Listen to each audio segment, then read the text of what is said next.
Right, it's Christopher Dixieland Farm, and today I bought a vinyl record. I haven't bought a vinyl record in 2 years. 2022 is when I bought a vinyl record around the same time in summer. It was Sparks' Little Beethoven, which is definitely in one of my top 10 albums, and I only had it on CD. It was only available on CD, really.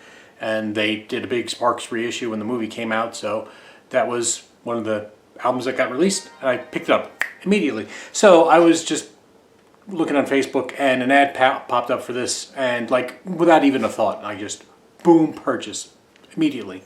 Must have. And that is the soundtrack to A Mighty Wind. And I got it for, it was $25 shipped, which was great. I went back to the website Mondo, which released it, and it was now $40. So it says first ever LP reissue, but my guess is this is actually the only time it's ever been issued on LP, but I don't know that for sure. Limited to 1,000 copies on blue vinyl. Came with a nice, lovely poly inner sleeve. It is. It's a beautiful blue vinyl record with 17 songs. 17 songs. Great. Mighty Wind, if you don't know, is the soundtrack to the movie A Mighty Wind, which is made by Christopher Guest, who is that guy right there, Christopher Guest. You may remember from SNL back in the 80s. He was in like the when they were trying to get stars on SNL, so they had him, Harry Shearer, who's also in A Mighty Wind, and Billy Crystal for this one, oh, and Martin Short. Billy Crystal, I think, was already on it, but Martin Short for this one amazing blockbuster year to try to save SNL. So you may remember him from the movie Spinal Tap, where he played Nigel Tufnell, and Spinal Tap was completely improv, and A Mighty Wind is completely improv as well. So this is the third in a series of 4 movies that he directed and wrote, I guess, with Eugene Levy, where they came up with the synopsis and outline, and then they just kind of improvised the scenes with at least a clear understanding of where the movie was going to go, right? So this movie, A Mighty Wind, is about folk music in the 60s. So it represents the new Christie Minstrels, right? Is that what they were called? And then the Folksmen here were supposed to represent the Kingston Trio. And then here, Mitch and Mickey's Sylvia, and the name is escaping me. It was kind of the 3 types of folk music that were around in the early 60s. And so people will discount this album. They'll discount the Spinal Tap album as, fluff parody, but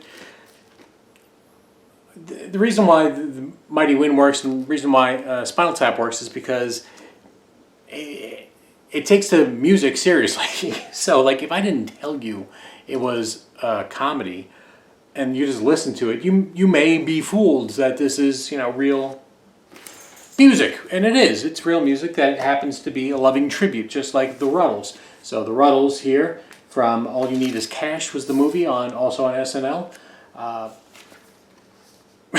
One of the songs on this album, Cheese and Onions, ended up on a John Lennon bootleg. I'm sure they knew it was not a John Lennon song, but this comes with a huge booklet. You can get this album for like $3-5. I don't know how much vinyl costs now, but loving tribute to the Beatles. I mean, George Harrison's in the movie, for crap's sake. And it may have been actually produced by Handmade Films and George Harrison. Great record. You can, like I said, you can get this fairly cheap. And I mean, how amazing is that packaging? So, currently available on Rutles. So I'm making fun of Apple records, and then it's got the lyrics. Great. I've actually got I originally had the Rhino CD, which has a couple of extra songs that couldn't fit on the vinyl album. So the CD is also good. And this was so successful that there was a tribute Rutles album.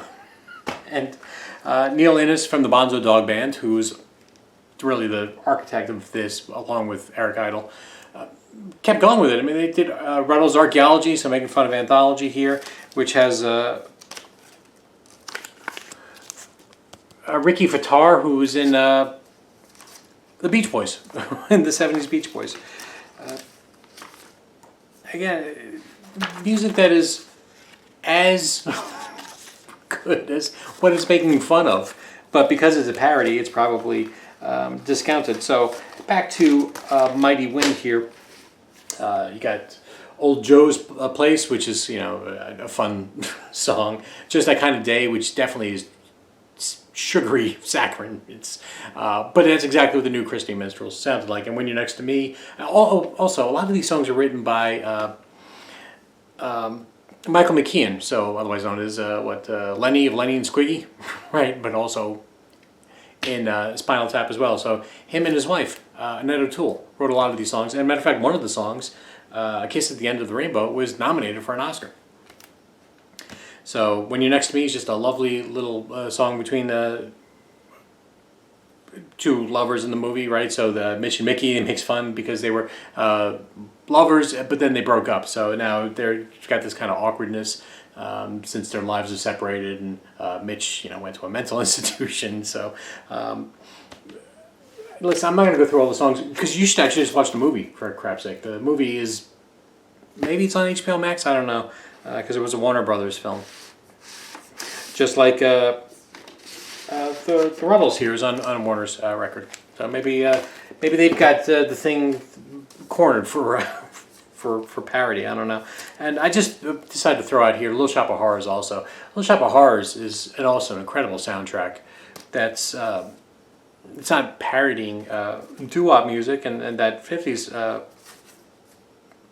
you know, girl group stuff, but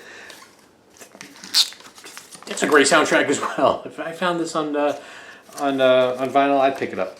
I used to listen to it all the time, had it on cassette, and then I immediately bought it on CD. And also a great movie, and I think that is also, you can watch it on HBO Max if you've never seen it, which I find hard to believe anybody watching my channel has never watched Little Shop of Horrors. If you haven't, you should. And if you haven't seen The Ruddles and you're a Beatles fan, well, of course, you definitely should have. And A Mighty Wind. So the other movies in this series of mockumentaries started with Waiting for Guffman, which is great. I remember seeing that in the theater in Manhattan twice. I had to drive into Manhattan just to watch it. Best in Show, I think, is the most famous, about a dog show. Hilarious, kind of kickstarted Jane Lynch's career, who's also in A Mighty Wind here, along with lots of other people. And they all do sing. I mean, Catherine O'Hara and Eugene Levy sing fantastic. And of course, Harry Shearer, Michael McKean, and Christopher Guest, you know, being Spinal Tap. I mean, they're great also. But even the new Christy Minstrels copy here with Main Street singers, the new Main Street singers, with Parker Posey and John Michael Higgins and Jane Lynch. Also, great voices and just a fun thing to have. Maybe purchase a record. I mean, I haven't purchased a record forever because I'm going to die one day, and I don't want to burden Marissa with all of these things. I want to burden with her some of these things, but not all of them. So, yeah. All right, everybody, I've shown enough. I've rambled enough. Take care.